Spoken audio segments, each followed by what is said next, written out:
Hello friends, welcome to my YouTube channel target 100 in mathematics by Shivesh Kumar Singh. और आज हम बात करने वाले हैं सेट थ्योरी में टाइप्स ऑफ सेट्स की। ठीक है, कितने तरह के सेट्स होते हैं। In last video I told you about some basic things of the set theory. Okay, like what is a set, what is a well defined set, roster form, set builder form. Okay, so if you are watching this video for the first time, or if you have not watched my videos, that previous one, you can go to that link. Okay, now इसमें होता क्या है, देखिए types of sets में ये बहुत ही आसान सा टॉपिक है। इसमें इसके नाम से ही डेफिनीशन का पता चल जाएगा हमें। पहला सेट आता है जो इसमें टाइप्स ऑफ सेट में, उसको हम कहते हैं नल सेट या एम्प्टी सेट। क्या कहते हैं? नल सेट या एम्प्टी सेट। उसका नाम भी अभी लिख रहा हूँ मैं। अब देखिए नल सेट से क्या हमें पता चल रहा है, इसका नाम से ही पता चल गया सारा कुछ। Having a set having no element. Okay, ऐसा कोई सेट जिसमें कोई भी एलिमेंट ना हो उसको हम क्या कहते हैं? नल सेट कहते हैं। और इसके और भी क्या नाम है? इसको हम और क्या कहते हैं? वॉइड सेट या एम्प्टी सेट भी कहते हैं इसको। ठीक है, ये सब नाम एक ही हैं। ये आ गया बात समझ में? ठीक है, तो अब इसमें इसको हम डिनोट कैसे करते हैं? It is denoted by phi. Phi ये ग्रीक लेटर है। ठीक है, इसको आप ऐसे भी लिख सकते हैं, कैसे भी लिख लीजिए, उससे फ़र्क हमें नहीं पड़ता। ठीक है, कोई दिक्कत नहीं है, वो दोनों सब सही है इसमें। ओके ओके, तो ये हो गया नल सेट और या वॉइड सेट। ठीक, इसके बाद हम बात करेंगे अनदर टाइप ऑफ सेट जिसको हम कहते हैं singleton set. What we say? Singleton set. अब इसके भी देखिए, with the name only you can understand what we are talking about. Single means just one element, so a set having only one element. ठीक है, अब देखिए ऊपर जैसे एम्प्टी सेट का मैं एग्जांपल लिखना भूल गया, जैसे a set of natural numbers less than one. ठीक है, तो अभी वन से छोटा कोई नेचुरल नंबर होता है? नहीं होता, तो उसको हम क्या कहेंगे? फिर वो एम्प्टी सेट हो गया, फाई हो गया। इसको हम ऐसे भी लिख सकते हैं, देखिए एक करली ब्रैकेट बनाया, दूसरा करली ब्रैकेट बनाया, दोनों के बीच में कुछ नहीं है। ठीक है, इसी तरह से अगर मैंने आपसे कहा कि set of English alphabet between B and C, तो अभी बी और सी के बीच में कोई इंग्लिश अल्फ़ाबेट नहीं आता, तो ये नल सेट हो गया। ठीक है, इसी तरह से set of students who scored more than 100 marks in grade 10 exam. Okay, so अभी ग्रेड 10 एग्जाम का मैक्सिमम मार्क्स कितना होता है? 100 होता है, so you can not score more than 100, so it is empty set. Okay, so ऐसा कोई भी सेट जिसमें कोई एलिमेंट ना हो उसको हम क्या कहते हैं? एम्प्टी सेट कहते हैं। वापस आते हैं सिंगलटन सेट पर। तो सिंगलटन सेट का क्या मतलब हो गया? Having only one element. A set having only one element is called singleton set. For example, set of natural numbers, set of natural numbers between 6 and 8। ठीक है, तो अभी 6 और 8 के बीच में कौन सा नेचुरल नंबर होता है? 7। तो ये केवल एक एलिमेंट होगा इस सेट में, तो इसको हम क्या कहेंगे? सिंगलटन सेट कहेंगे। ठीक है, इस तरह से एक छोटा सा क्वेश्चन आ सकता है आपके एग्जाम में, विच of the following set is the singleton set. और वहां पर वो ऐसे नहीं लिखा होगा, हो सकता है ऐसे लिखा हो, फिर तो बहुत ही अच्छा है, it will be very easy question.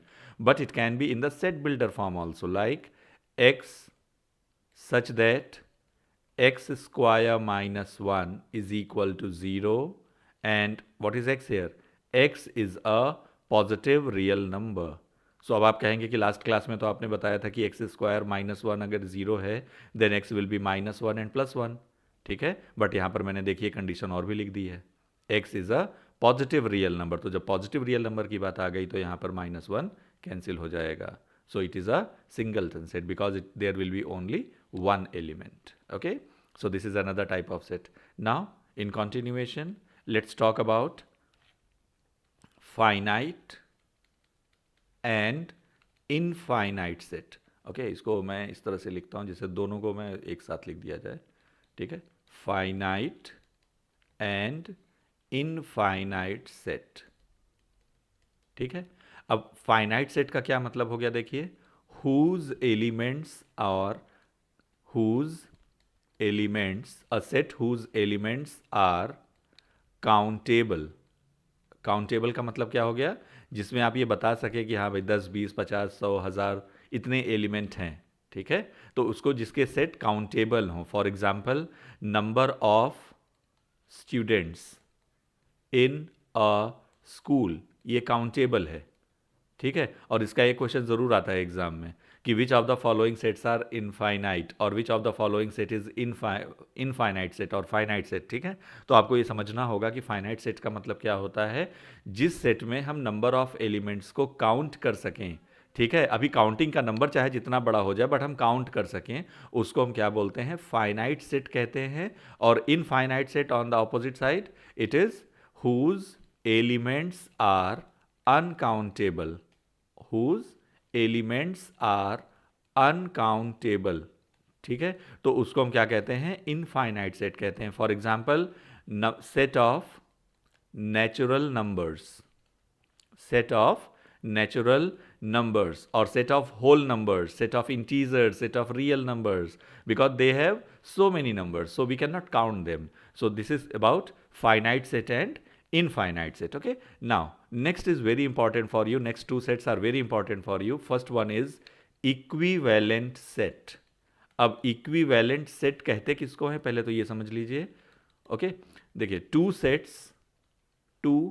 Sets A and B, A and B will be equivalent.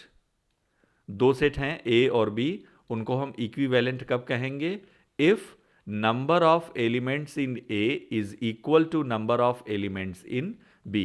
See, here I am talking about the number of elements only, not the elements. Okay, for example, if I say A is equal to 1 2 3 and B is equal to A B C, तो अब यहां आप क्या देख रहे हैं, देखिए A में how many elements in A 3, how many elements in B 3, ठीक है। तो दोनों में सेम नंबर ऑफ एलिमेंट्स हो गए, तो they are equivalent set.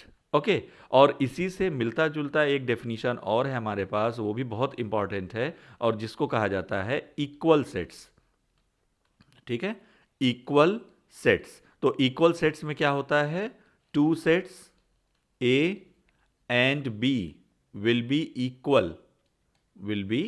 equal, कब ऐसा होगा, इसको लिखेंगे कैसे हम, A is equal to B, और ऐसा कब होगा, जब उनके नंबर ऑफ एलिमेंट्स भी सेम हो और एलिमेंट्स भी सेम हो। जैसे ये जो एग्जांपल लिखा है मैंने, यहाँ देखिए, यहाँ नंबर ऑफ एलिमेंट्स तो सेम है, यहाँ भी 3 एलिमेंट्स हैं और यहाँ भी 3 एलिमेंट्स है, ठीक है, लेकिन इनके एलिमेंट्स सेम नहीं है। पहले वाले सेट में 1 2 3 एलिमेंट है, दूसरे वाले सेट में A B C एलिमेंट है, ठीक है। तो ये इक्विवेलेंट तो हैं लेकिन इक्वल नहीं है। तो अभी अगर हम एक एग्जांपल लिखते हैं, मान लीजिए A इज इक्वल टू आ गया आपका ABC, और यहां पर भी आ गया B इक्वल टू ABC, ठीक।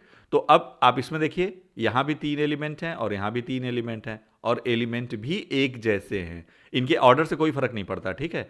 हो सकता है कि यहां पर ये ऐसे लिखा हो CAB ऐसे लिखा हो तो भी कोई फर्क नहीं पड़ता, order doesn't make any difference here, just element should be same. Okay, तो ये इक्वल सेट्स और इक्विवेलेंट सेट के बारे में बात हो गई। अब इसमें एग्जाम्पल क्वेश्चन बहुत एक अच्छा पूछा जाता है एग्जाम में, जैसे उसमें क्या लिखा होगा कि which of the following set is equal to A is equal to 1 - 1, ठीक है। ऑप्शन ए आपको दे दिया गया, से 1 2, इक्वल सेट्स की बात कर रहा हूं मैं, ठीक है। फिर ऑप्शन बी हो गया आपका -1 1, और क्वेश्चन में लिखा होगा choose more than one option और select whatever apply. Okay, C is say for example x such that x square -1 equal to 0, ठीक है। इसी तरह से डी आपका आ गया 1 1। तो अब यहाँ पर क्या है, देखिए यहाँ पर कहने को ये भी इक्विवेलेंट है, लेकिन ये सेट इक्वल नहीं है क्योंकि 2 यहाँ पर है, 2 यहाँ नहीं है, सेम नहीं है एलिमेंट, ठीक है। अब इसी तरह से -1 1, ये एक सही आंसर है क्योंकि सेम है दोनों एलिमेंट। एक्स स्क्वायर, इसकी वजह से मैंने इस क्वेश्चन को लिया है क्योंकि ये सेट बिल्डर फॉर्म में लिखा हुआ है, ठीक है। तो x square -1 is equal to 0, when you will solve this equation what you will get, x is equal to -1 and +1. So this is also the correct option, and this is not the correct option. Why? Because it has only one element. Okay, if you remember, I told you in set you will not repeat the elements. If it is repeated, you will count it as ones. Okay, now so this is about the equal sets and equivalent set. Now let's talk about universal set.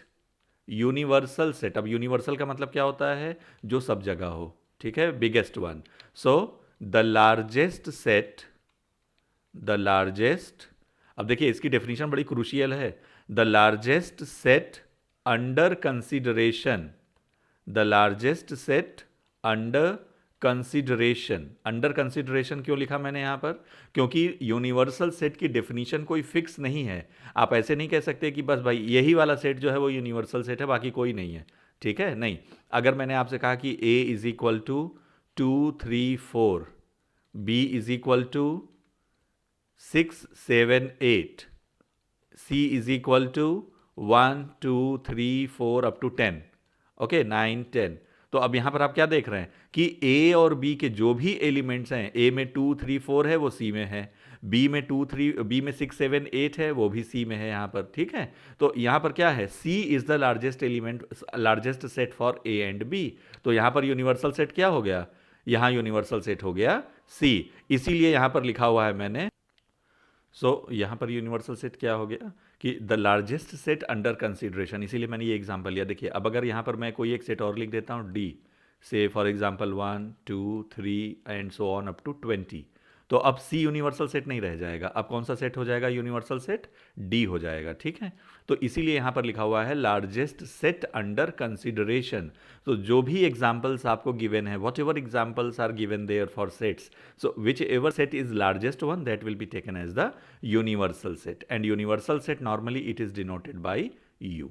Okay, so आज यहाँ तक ही रखते हैं केवल, ठीक है। इसको थोड़ा सा प्रैक्टिस करेंगे और इन पर क्वेश्चंस, ऐसे डायरेक्ट डेफिनेशन नहीं पूछी जाती एग्जाम में, बट हाँ क्वेश्चंस इस पर बेस्ड आ जाते हैं, ठीक है। और नेक्स्ट वीडियोस जो है वो बहुत इंपॉर्टेंट होंगी आपके लिए, जिसमें हम लोग डिस्कस करेंगे ऑपरेशंस ऑफ सेट्स के बारे में, सबसेट्स के बारे में और वेन डायग्राम के बारे में, ठीक है।